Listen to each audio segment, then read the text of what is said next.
Is the PPT visible for all of you?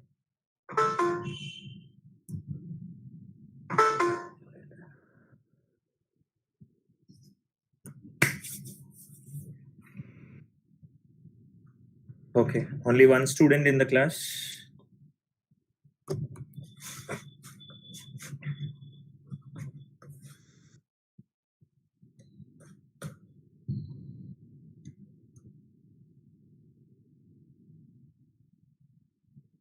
Okay, thank you, ma.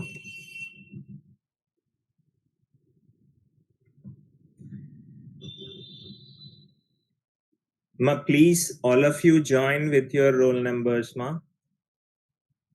You will be having the problem with your tessellator activities as well as attendance. Okay, you have to join with your roll numbers.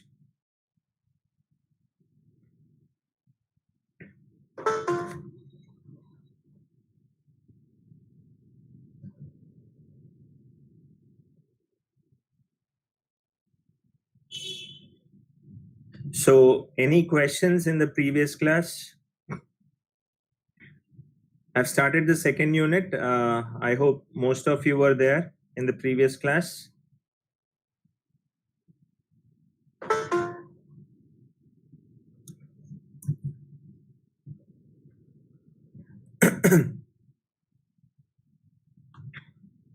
So, do you have any questions in the previous class where I was talking about integrity constraints over relations?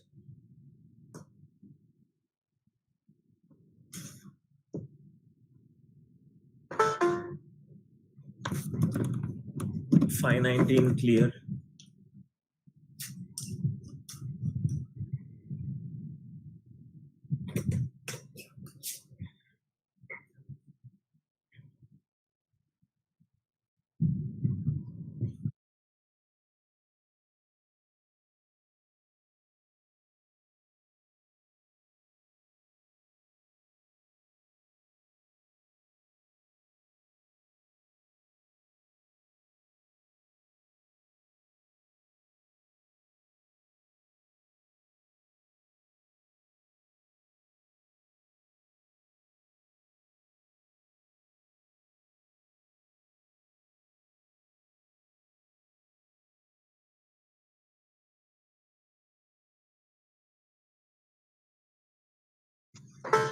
Jagdish, we'll be talking about key constraints today, different kinds of key constraints.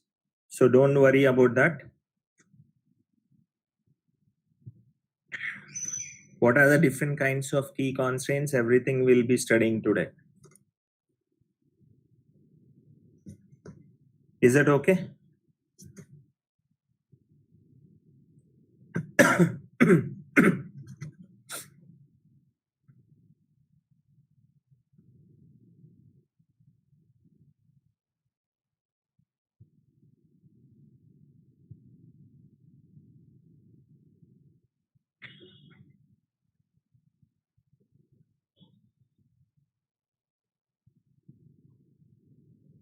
So, okay, before we actually start off, what are the different kinds of constraints we have studied, Ma? Can you put it on the chat? Different kinds of constraints.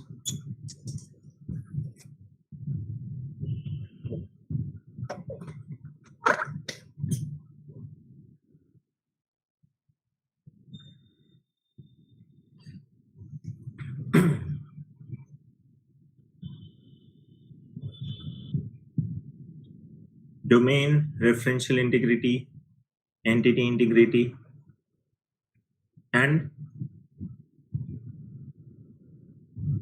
key constraints.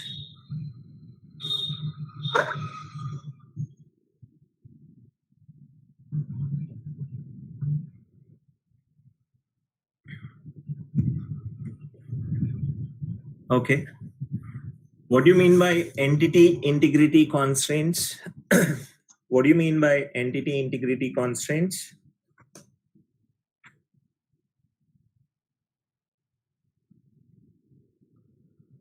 Roll number 6D. 6D.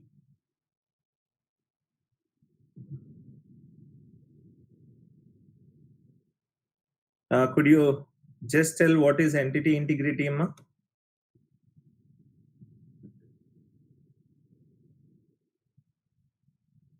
Rohit?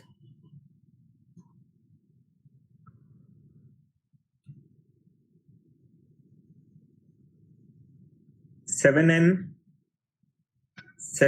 N.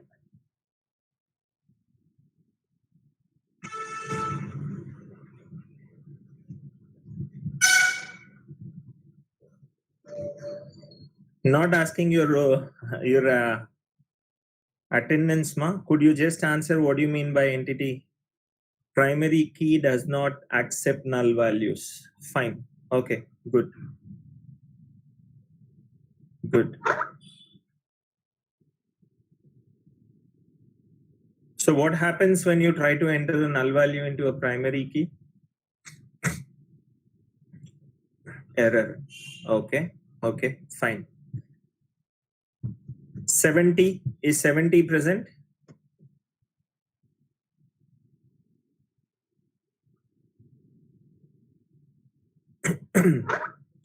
Yes.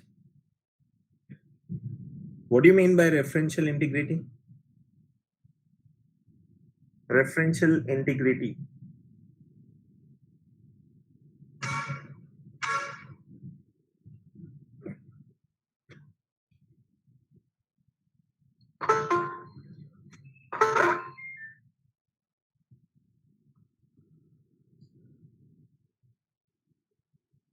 Yes, 70.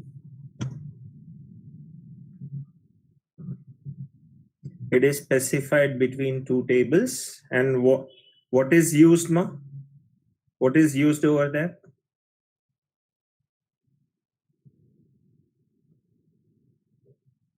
What is used over there? A foreign key. Okay. 7Q. Is 7Q present? 7Q.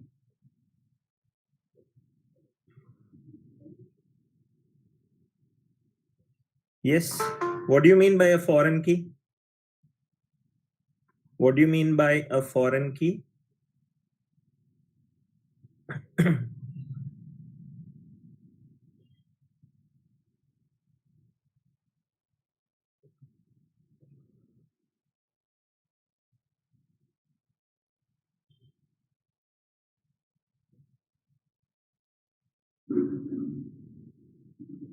It prevents actions between tables. What do you mean by that, ma?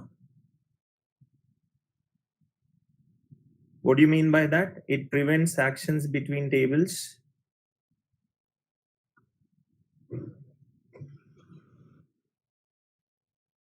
Could you elaborate? Like it helps in preventing destroying of data.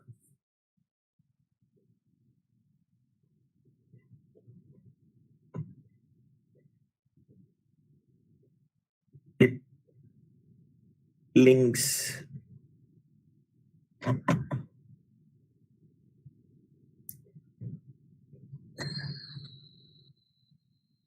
Okay, but you are not quite clear, ma.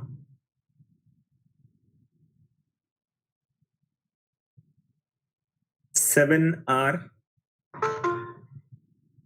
7R.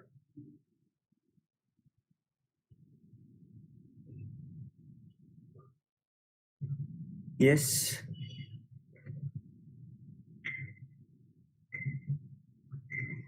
Can you define a primary key?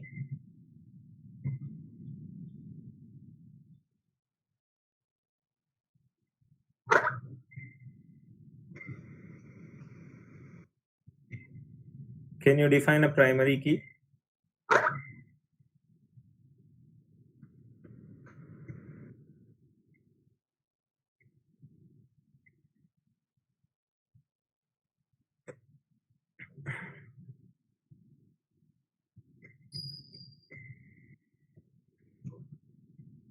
Identifies each record in a table. Okay, fine. Okay, ma. Moving on to the next topics.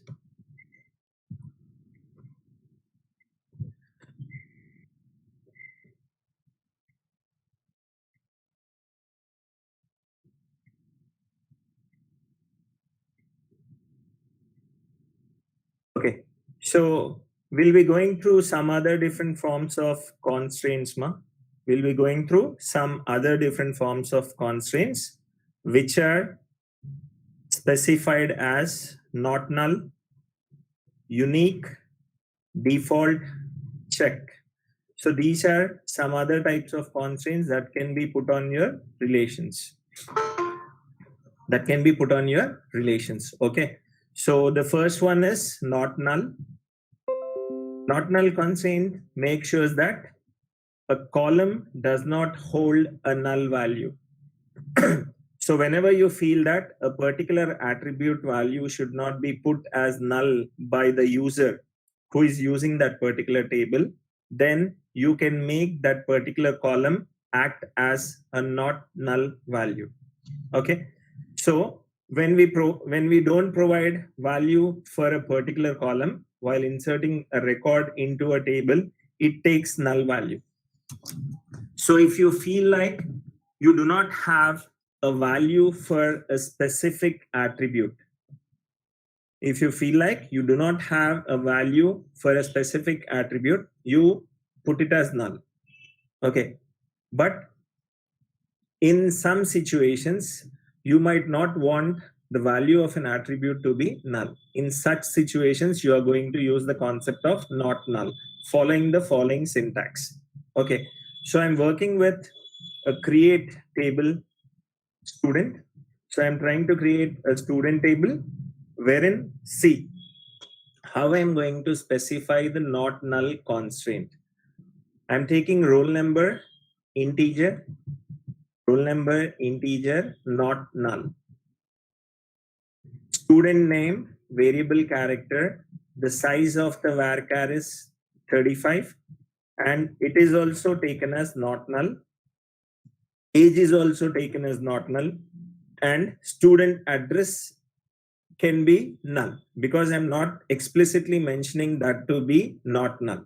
Okay, so how we are going to execute that would be, I'm just taking a small example, creating the table in your MySQL. Okay, so create table. Before that, I'll see the tables what are existing in my database. Show tables. So there are no tables. Create table T1.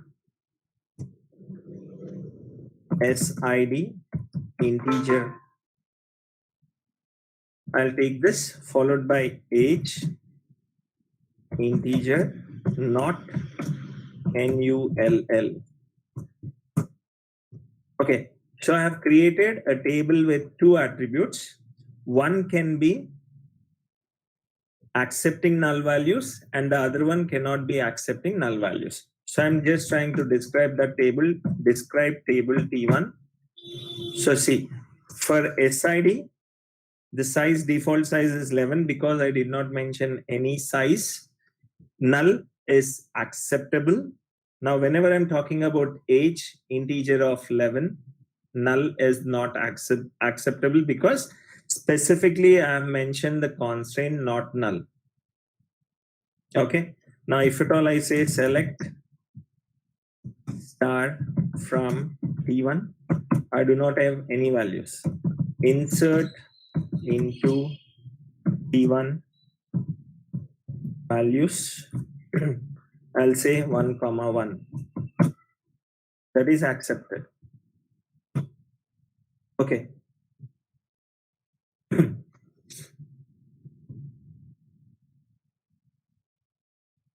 So this way you are going to work with not null constraint.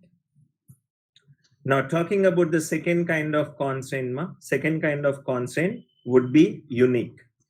Unique constraint enforces a column or set of columns to have unique values.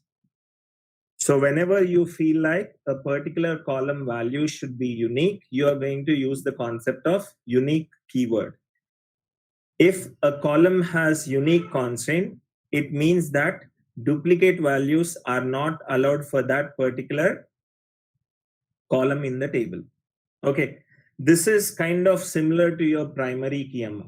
So most of the times a question is raised between what is the difference between a primary key and a unique key. What is the difference between a primary key and a unique key? Both of them does not allow duplicates. All of you know that. Both of them does not allow duplicates. Then what would be the difference between both the things? Unique key as well as a primary key. Now first let me create a table using the concept of a unique key. So what I'll do over here is I'll just work with a table. So create table. If at all I try to execute the same statement, it gives me an error stating that table T1 already exists. So whenever you work in the database, you should see that the name of the tables differ from the existing tables. So in order to make it simple, I'm just working with T1, T2, T3. SID, integer, age, integer. I'm removing this not null now and writing it as UNIQUE. I'm making age as unique. My table has been created. Describe T2. Now see, at the place of key constraint, the age attribute is showing you as unique, meaning you have created a table with the age attribute of the table as a unique key. Is it okay? You are able to understand now? Now I'm trying to enter data into this. Insert into T2 values 1, 1. Fine. Over. This is acceptable. And again, I am trying to enter the same thing.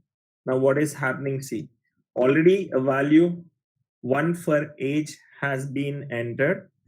Now, again, I am trying to enter the same value for age. But I have put a constraint that the age value is unique for each row that needs to be entered. So what I'm trying to do is I have to change the value. Now I'm trying to make that into 11. Enter. That's acceptable. Select star from T2. Okay, that is acceptable. Again, if at all I try to insert the same value, duplicate entry for 11. Okay, 11 for the attribute age has already been entered. So it gives you an error. Now, what is the difference between your primary key and a unique key would be? Here, if at all I put a null value, unique key accepts that. So you can enter a null value for an attribute with unique keyword. Now, if at all I try to display this, again that null would be coming for you. Now, whenever I create a table, I'm going with the same create statement, ma. Are you able to see this, ma?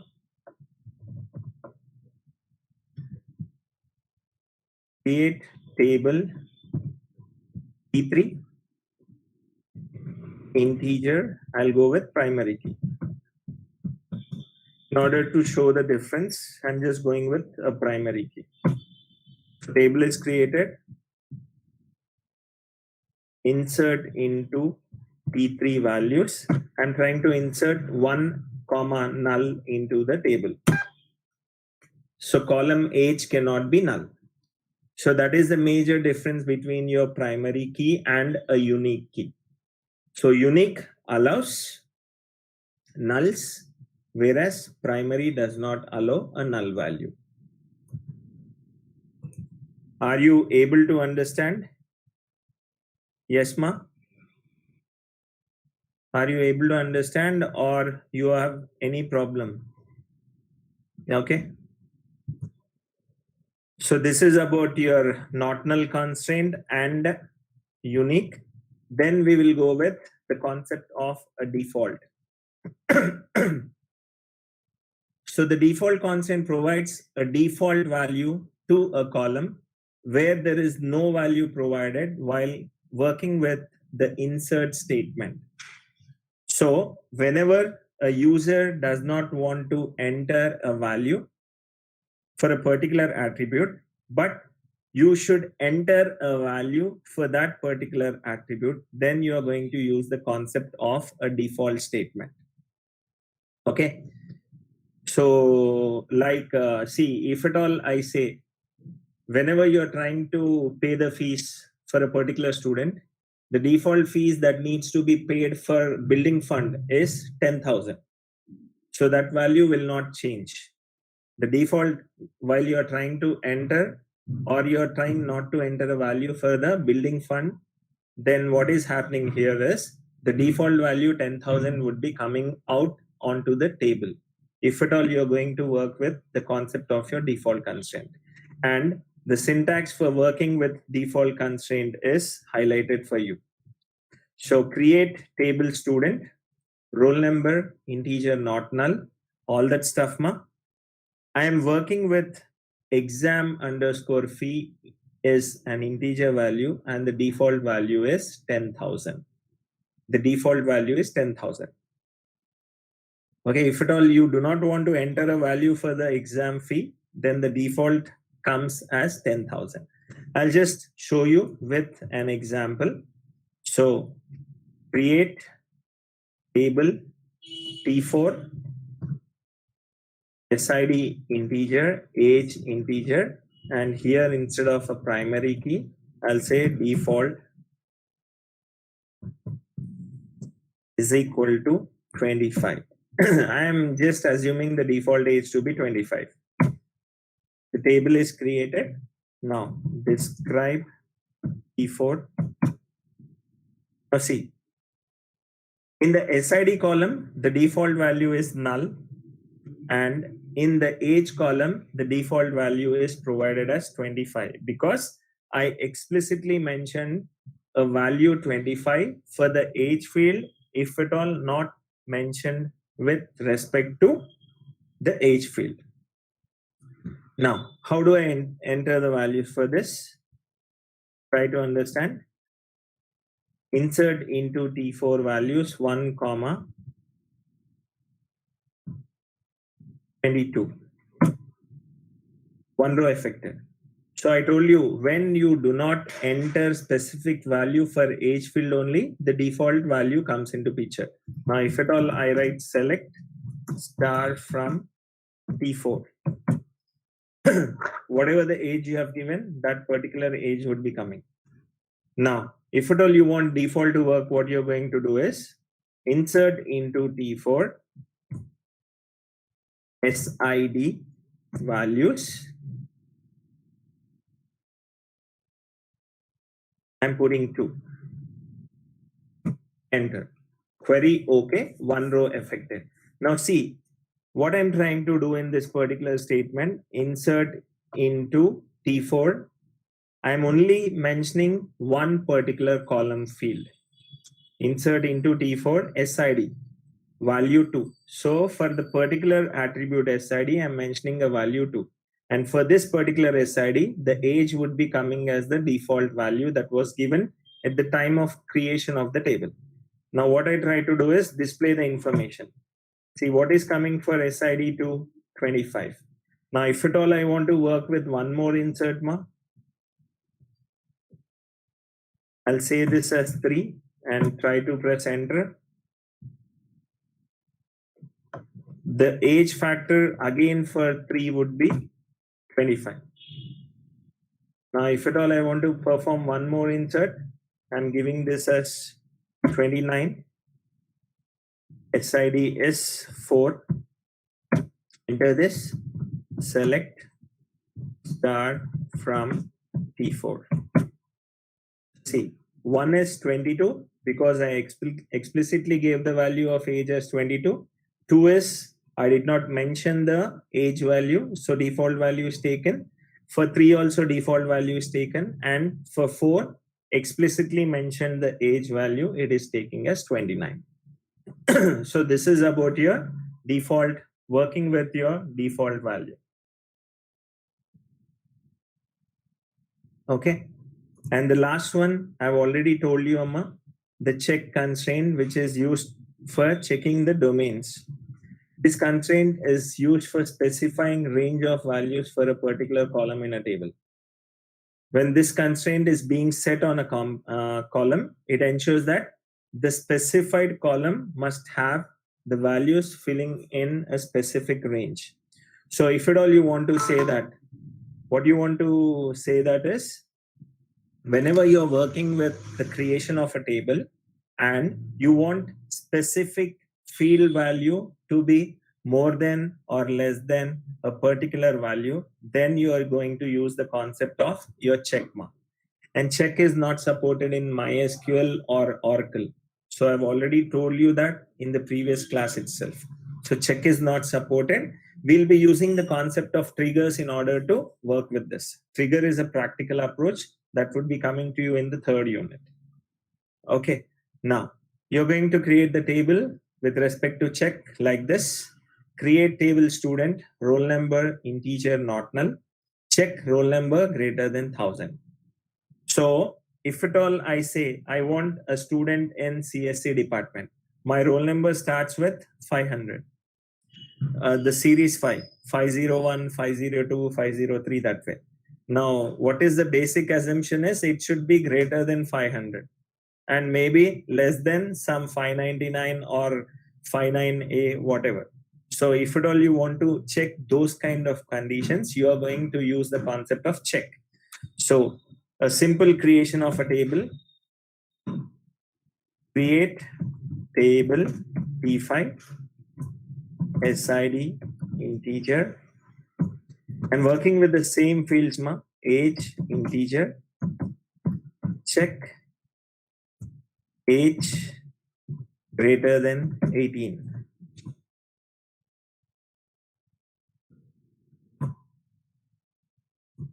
Check age greater than 18. So this way, I'm going to create a table with a check constraint. Now insert into T5 values 1, 1. This would be executed because check is not working in your MySQL. So select star from T5.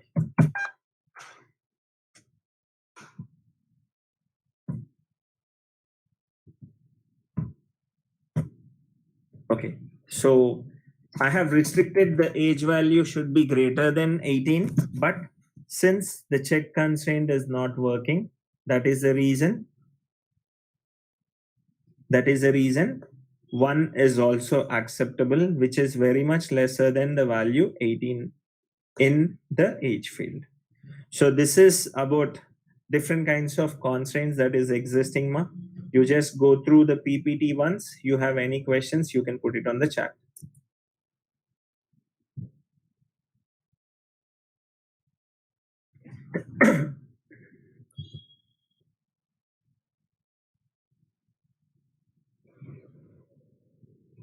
Not null constraint. Okay.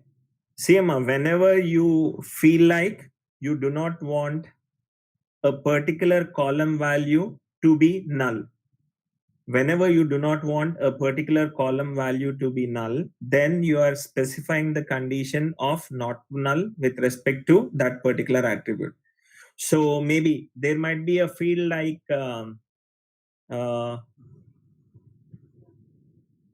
do you wish to enroll in a course? So there might be a field like do you wish to enroll in a course? I, as a database developer, am expecting an answer in either yes or no. I do not want an answer there to be null. I do not want an answer there to be null. Then for that particular column, I'm just trying to put a constraint not null.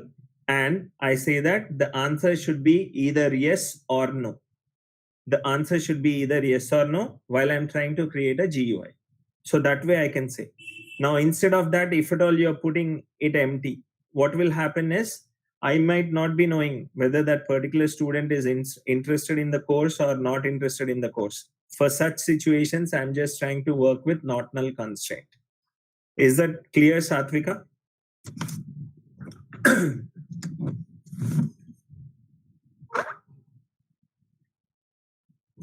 The check is used to check for a particular value that is being inserted into a table. Ma. Check is used to check the value. See, whenever I'm talking about enrollment of students who are eligible for voting, I'm trying to create a table for enrollment of students who are eligible for voting. Okay. Now, what do you mean by that particular statement is a student is eligible for voting if at all his age is greater than 18. If at all his age is greater than 18. Now, what will happen is it is just the sake of filling the data into a table. So what I'll do, even though I'm 15 or 16, I try to enter the data. So that kind of data should not be allowed to get into the database.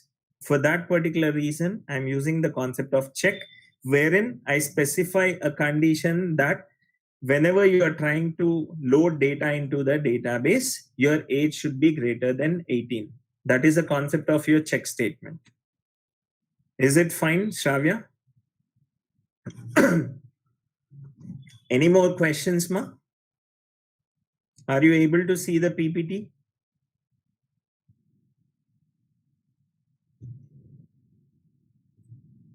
Yes.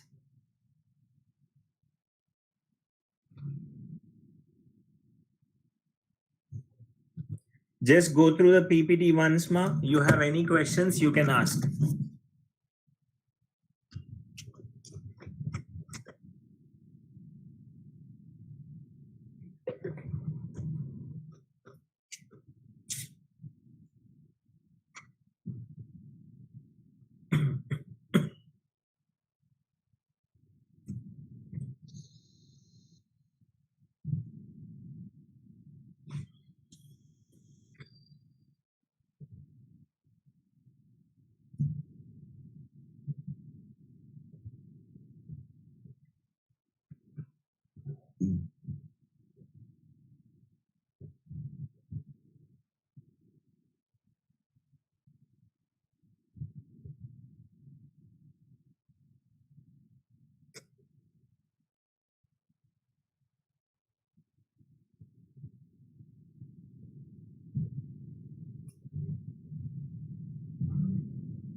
Try it out once.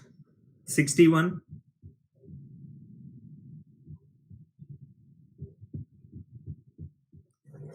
You have MySQL installed, Ma?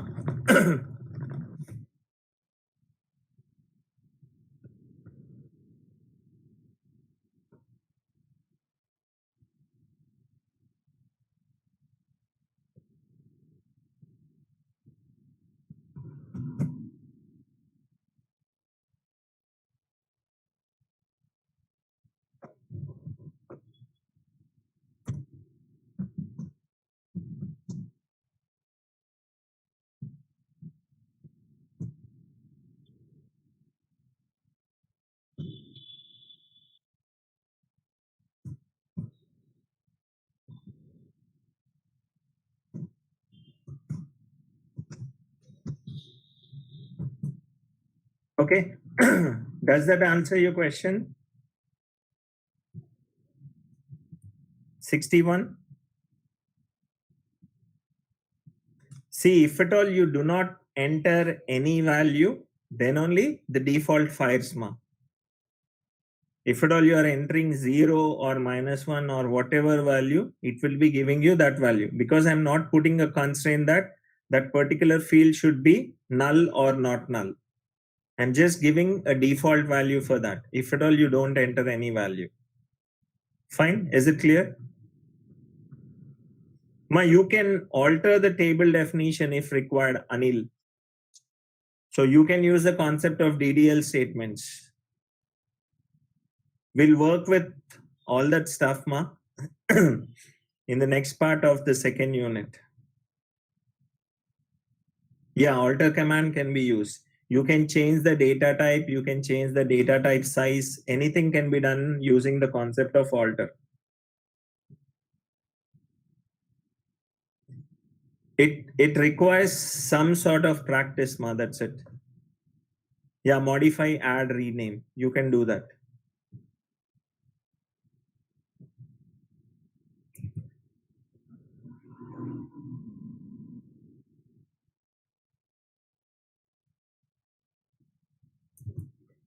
Ma, is it clear, ma?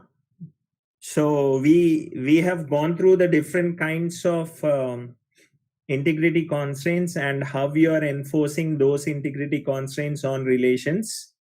So this is a bit important while you're working with your practical approach. So hope everyone is clear. If at all you can confirm that, I'll go to the next topic.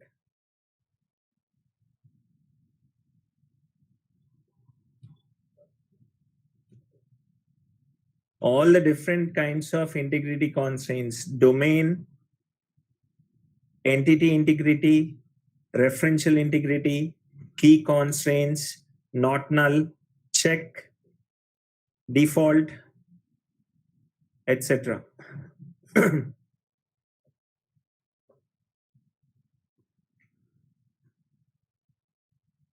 Okay, fine.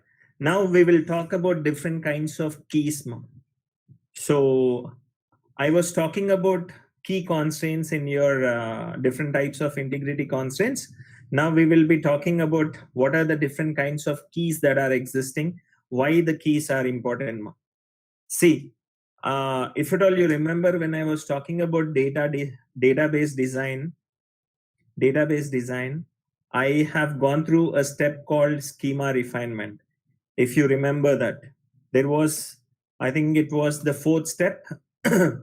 After logical database design, you had the concept of schema refinement. Okay, there you are going to work with the concept of normalization.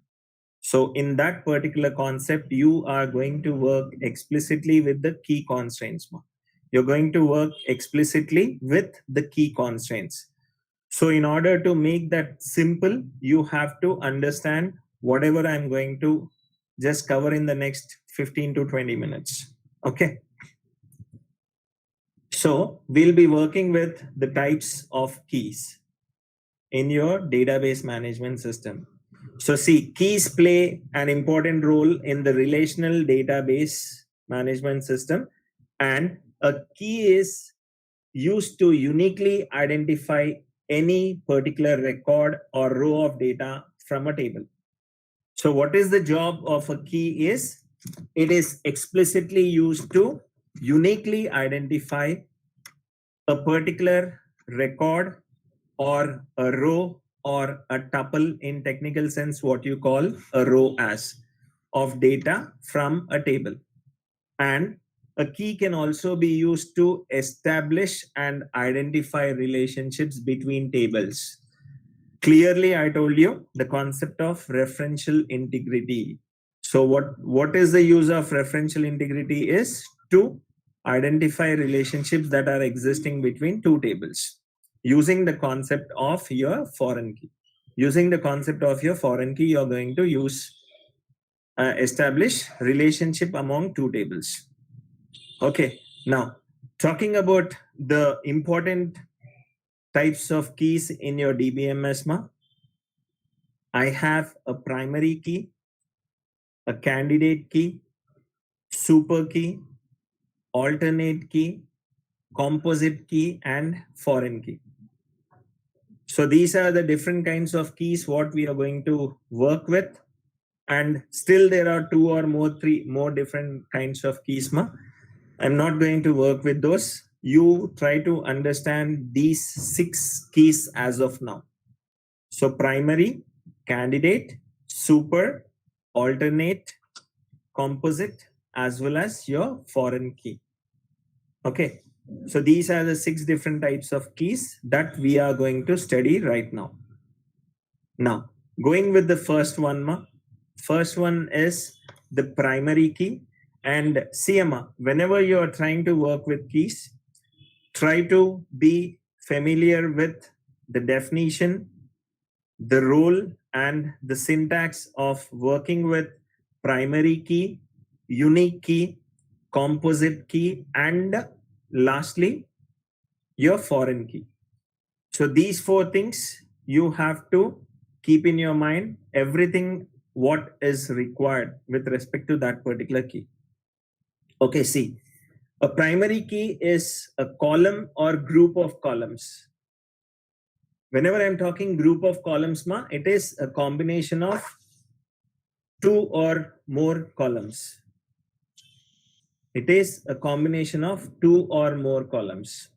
So a primary key can be a single attribute or a group of attributes from a given table that uniquely identifies each and every row in that particular table. That uniquely identifies each and every row in that particular table. The primary key attribute cannot have duplicate values. Have clearly told you, it does not support the concept of duplicates, and it does not support the concept of a null value. And whenever you are working with a primary key, try to remember that every table will have only one primary key. You cannot have more than one primary key in a table. You cannot have more than one primary key in a table. Okay, now rules for defining a primary key. So the first rule is two rows cannot have the same primary key value. To make it simple, duplicates are not allowed. And the second one is primary key field cannot be null, meaning it cannot take a null value. And the last one is, if at all a primary key is being referenced by a foreign key. If at all the primary key is being referenced by a foreign key, then you cannot delete or modify that particular key value. If at all it is being used in another table, you cannot modify, delete that particular value if at all it is being used in another table. So this is about your primary key. This is about your primary key. Now, taking a small example, I've got a table. So see, there is a customer's table. This is a customer table. Now, which particular attribute has the best chances of becoming a primary key? Try to analyze this based on the data. Based on the data, which attribute has the highest chances of becoming a primary key? Try to analyze that one. Customer ID. Anil, what was the first rule I told you? Primary key does not allow duplicate values, right? Primary key does not allow duplicate values. Okay, primary key does not allow duplicate values. So what is happening over here is C01 and C02 are repeated twice, meaning there is a repetition. There is a repetition. So customer ID cannot be a key attribute.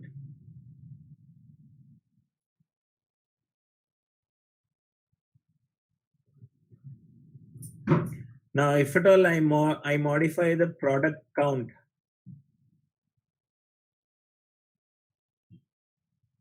now, which is the suitable candidate for becoming a primary key now?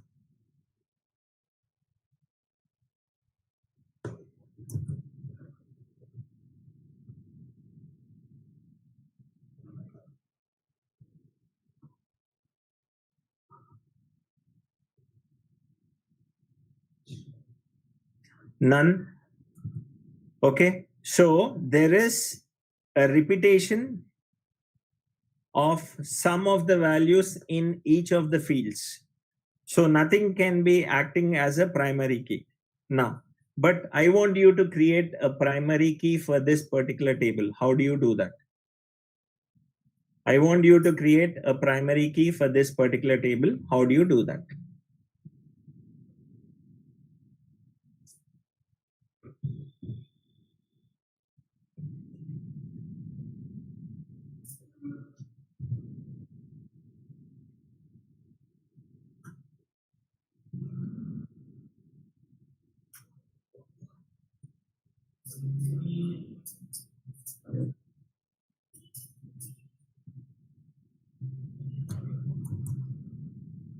Combine two columns. Yes, good.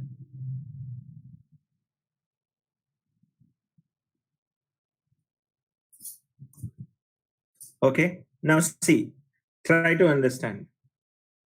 So I'm trying to combine customer ID plus order ID. Customer ID plus order ID. C01, 001 is different from C02, 0123 is different from C02, 0123? No.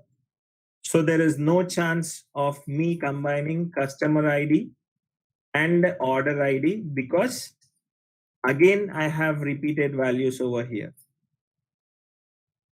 C02, sorry, C02, 0123, C02, 0123. So there's no chance of CID plus OID becoming a primary key. Then what I have to do is I have to look for other things. CID plus product code, CID plus product count. If at all I'm not able to get the primary key with respect to 2 columns, I check with 3 columns. If at all I do not get a primary key with 3 columns, I check with 4. So 4 would be obviously different from each other. And if at all 4 combination is not giving me a primary key, then the table does not have enough attributes to form a primary key. Hence, that would be acting as a weak entity set for you people. Is it clear, ma? Is it clear? Yes? No?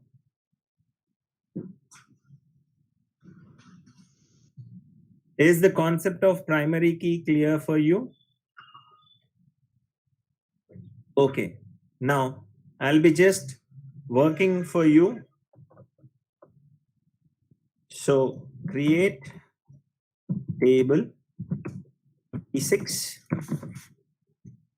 with SID integer, age integer. Okay. Primary key SID comma age. So I have created a primary key using both the columns of the table. Try to understand this one. I have created a primary key using both the columns of the table. So at this particular point, I assume that SID or age alone were not sufficient for me to form a primary key. Hence, I use the combination of both the columns in order to make a primary key. Okay. Now, whenever I try to describe this particular table T6, describe T6, what will happen? See, both the fields are showing as primary key.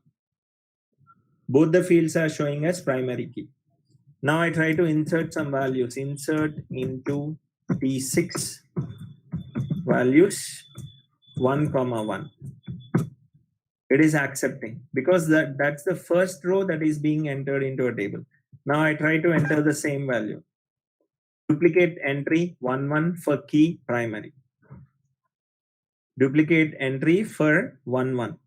Now instead of that, what I'm trying to do is instead of 1, 1, I'm trying to enter 1, 11. So even though the value of SID is 1, the value of age is different from the existing value of age in the table. So this will be accepted. Now again, if at all I try to enter the same value, it gives you an error. Now instead of 1 for the SID, I'm trying to put 11 and 11 for age. It is getting inserted.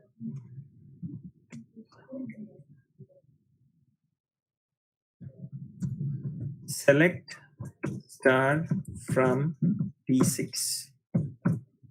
Now see, are all the 3 rows that have been entered different from each other, ma? Are all the 3 rows different? Yes, try to look at the MySQL and just try to analyze this, ma.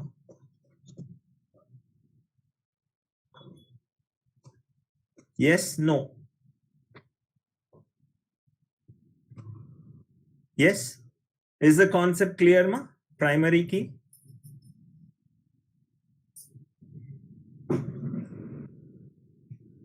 So this is how we are going to work with. This is how we are going to work with a primary key constraint, a primary key. And already I showed you how you create a primary key with a single attribute. Now I showed you how you create a primary key with multiple attributes. Is that fine with you people? Okay. Now we will discuss about the next kind of schema.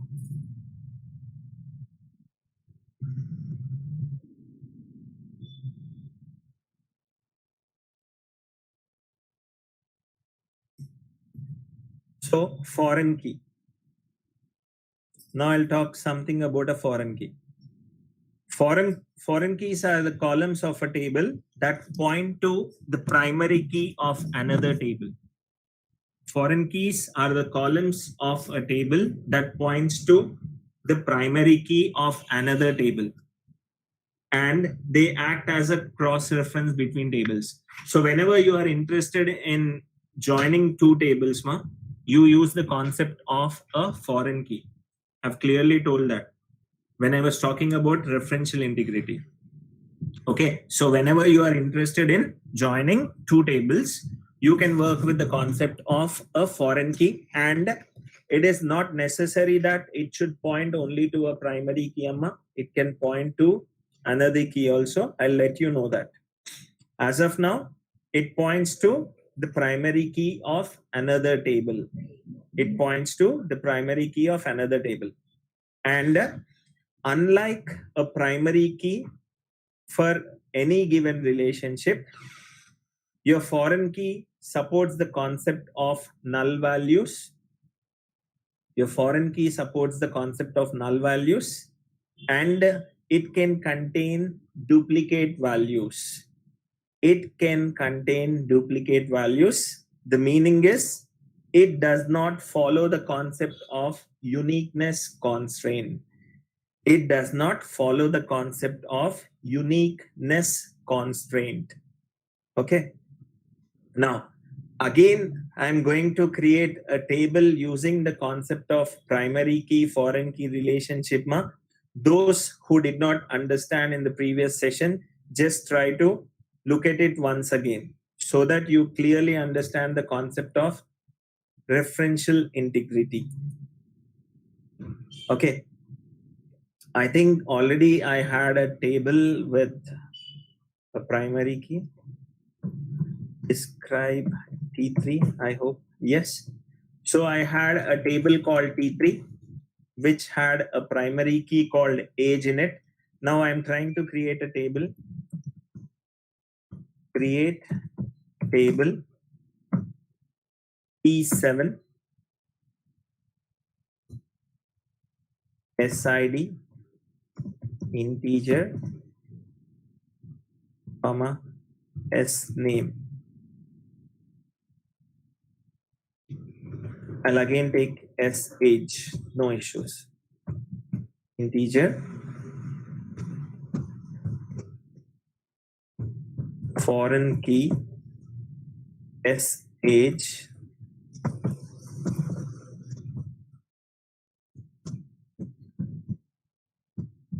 references T3 age.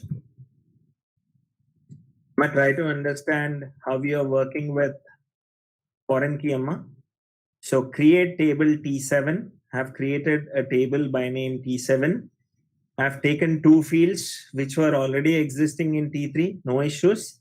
SID is integer, SH is integer. Now I want to make SH as foreign key. So foreign key SH references which particular column is age column of T3 table. That is the reason I've written foreign key SH references age of T3 table.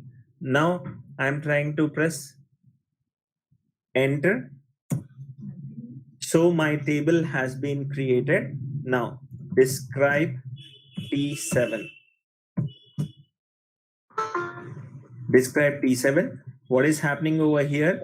Since age has been taken as a foreign key attribute, it is coming as multiple key.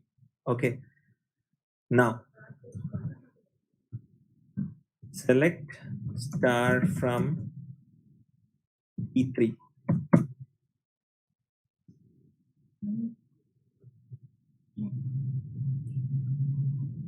So there's no value into T3. Insert into T3 values 10, 10. Inserted.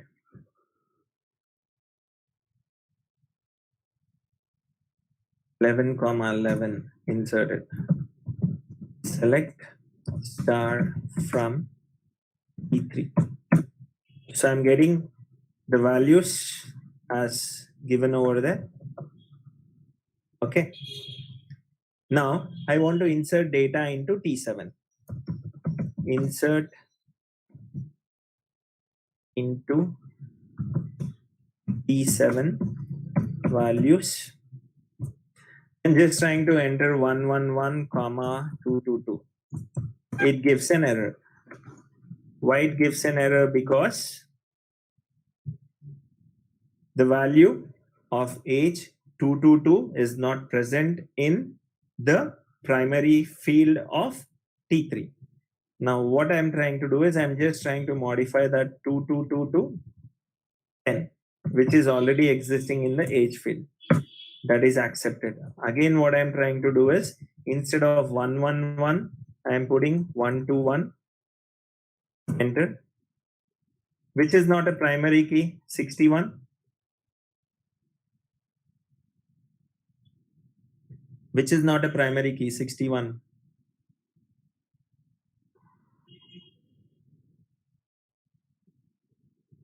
Okay, fine, ma. Now see, 10 is being repeated n number of times over here. So primary foreign key values can be duplicated and foreign key values can be duplicated and foreign key values can be null. So I'm again making insertion. I'm making this as 12, I'm putting it as null.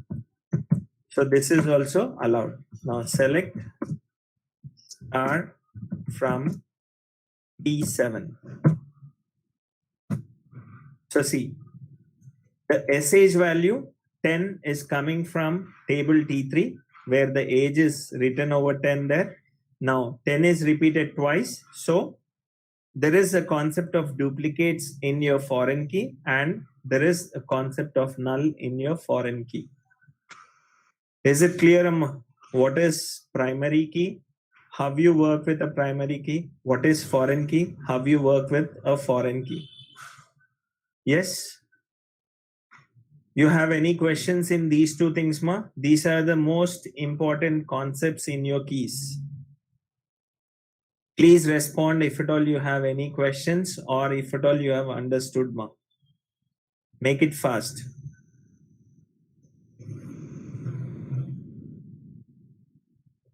Once show table T3.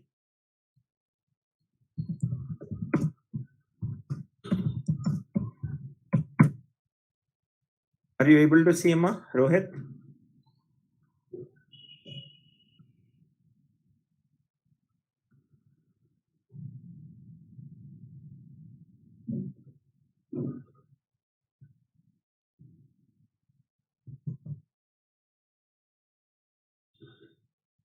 See, T7 and T3 are both placed adjacent to each other. You can just cross check if at all you have any questions.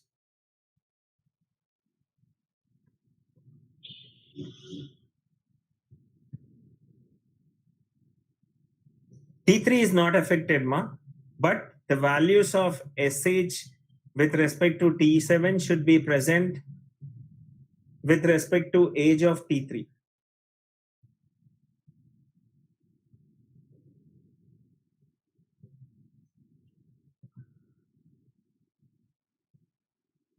Is that okay? Now I can delete the values in T7, no issues. So see, delete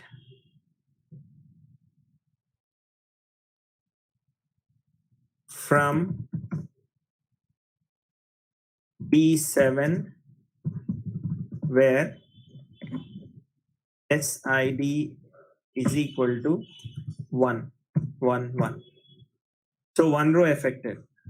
Select star from T7. No issues. Star from T3. No problem. If at all you're performing a delete in T7, it will not affect the values of T3. But if at all you're performing a delete in T3 or update in T3, and if at all that particular value is being used in T7, you cannot perform a delete and update operation with respect to T3.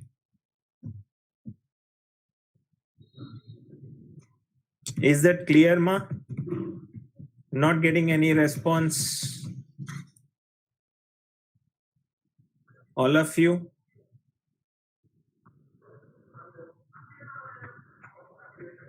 What about others?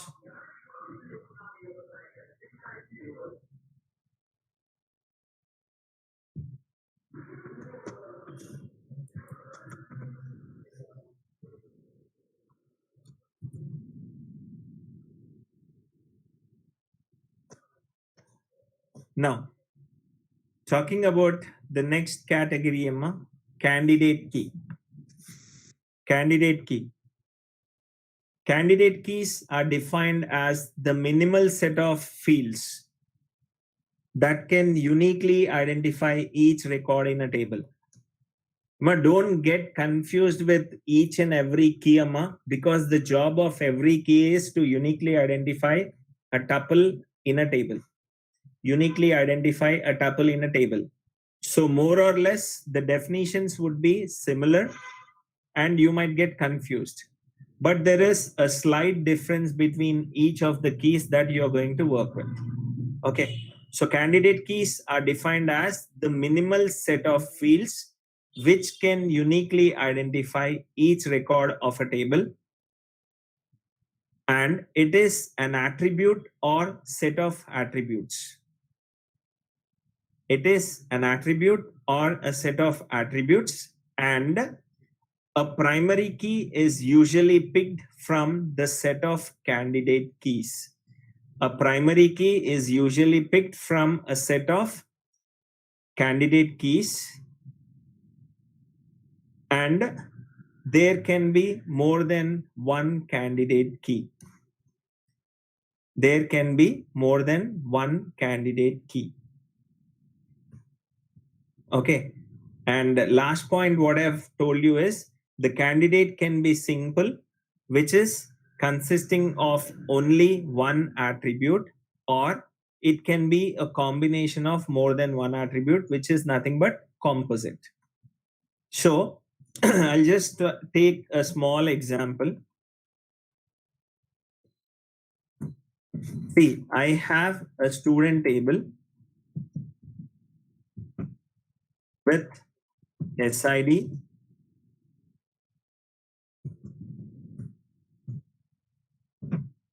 SID, SName, age.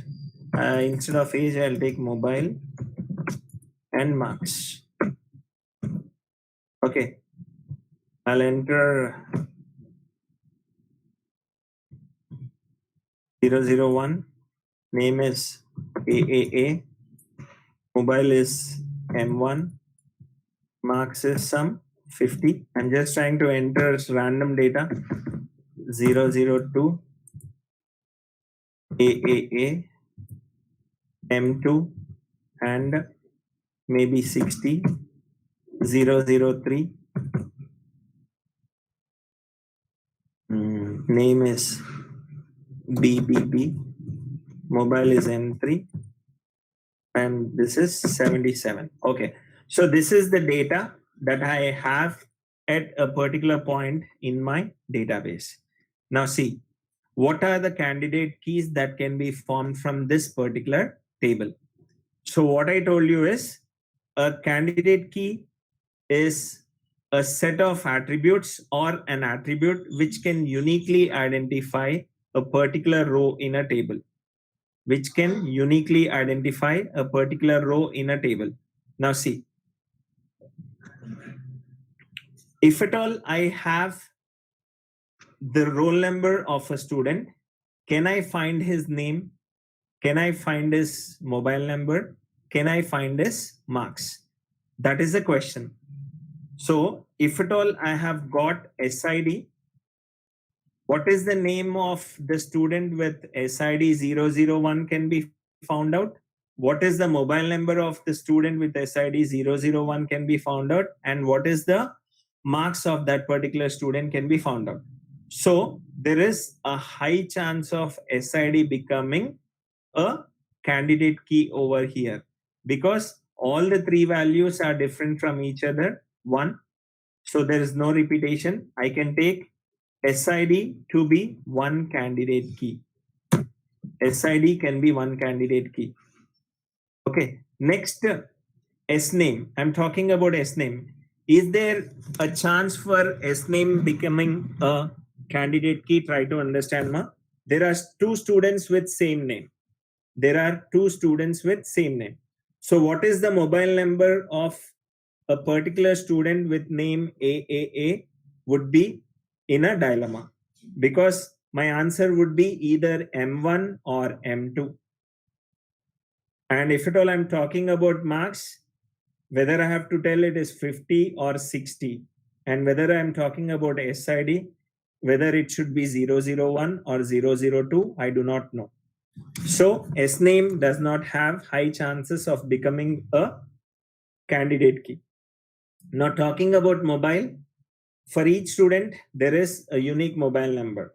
So I can say mobile also has chance of becoming a candidate key. Now marks can be repeated. Amma. Here I have taken only 3 rows, so not necessary. So marks can also be repeated. That also does not have a chance of becoming a candidate key. Now, what is the other thing which I can say that has got chances of becoming a candidate key would be, I'll try to combine SID plus S name. SID plus S name. 001 AAA is different from 002 AAA. And if at all I've got SID and S name, I can find the mobile number. SID and S name, I can find the marks. So there is a chance of SID plus S name also becoming a candidate key. But what I told you, it is the minimal set of attributes which can uniquely identify. Minimal set of attributes which can uniquely identify the tuples of a relation. So from this particular concept, SID plus S name, I can say that the minimum of these two things is SID. So I go with SID as a candidate key and mobile as a candidate key. Assuming I'm stopping the process over here, I've got two candidate keys over here. Okay, and from these two candidate keys, I can choose any one of the two to be a primary key. So if at all I choose SID as a primary key, if at all I choose SID as a primary key, all the other candidate keys that are existing in the relation become your alternate keys. And if it, in this case, I assumed only two are candidate keys, ma. So if at all I choose SID as a primary key, mobile becomes my alternate key. And if at all I choose mobile as my primary key, SID becomes my alternate key. So this is the concept of your candidate key. Okay. Now, alternate key also I've clearly told you, Amma. It is a column or group of columns in a table that uniquely identify every row in that particular table. A table can have multiple choices for a primary key.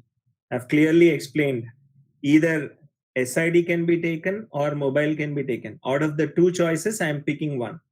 Okay. A table can have multiple choices for a primary key, but only one can be set as a primary key.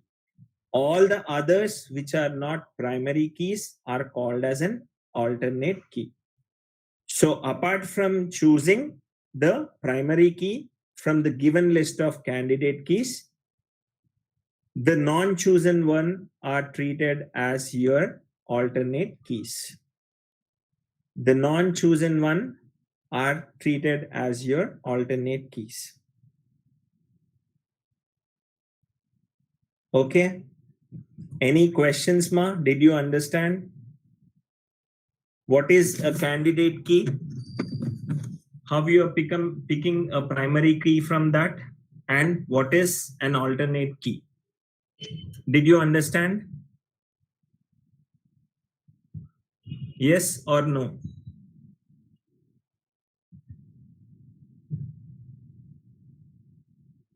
Is it clear, ma?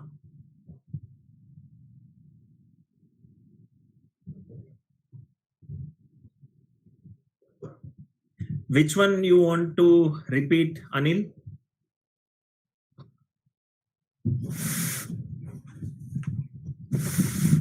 Candidate key. See, Amma, candidate key is a minimal set of attributes which is required to uniquely identify the set of tuples that are existing in your table. Okay. So I am telling you it is a minimal. Minimal means which cannot be further subdivided. Which cannot be further subdivided. Now in our case, I was looking about SID to be one chance, MOB to be another chance. Now, whenever I'm talking about SID plus MOB, it's also uniquely its name. S name. This also uniquely identifies. Okay.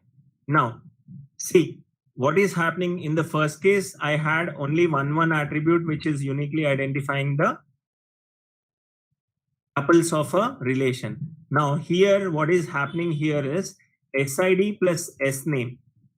SID plus S name is uniquely identifying. Okay, so there might be some chances of redundant data existing if at all I work with a combination of attributes. And already from SID plus S name, I have got an attribute called SID, which uniquely identifies the tuples in a rows. That is the reason if at all I've got one SID and one SID plus S name, this is the minimal set of attributes. So I'm working with SID because that particular thing cannot be further subdivided. But here I can say that SID alone is giving me unique tuples. That is the reason I'm not working with this as a candidate key. Is it clear, Anil? Is it clear, Anil? Ma, any more questions, ma?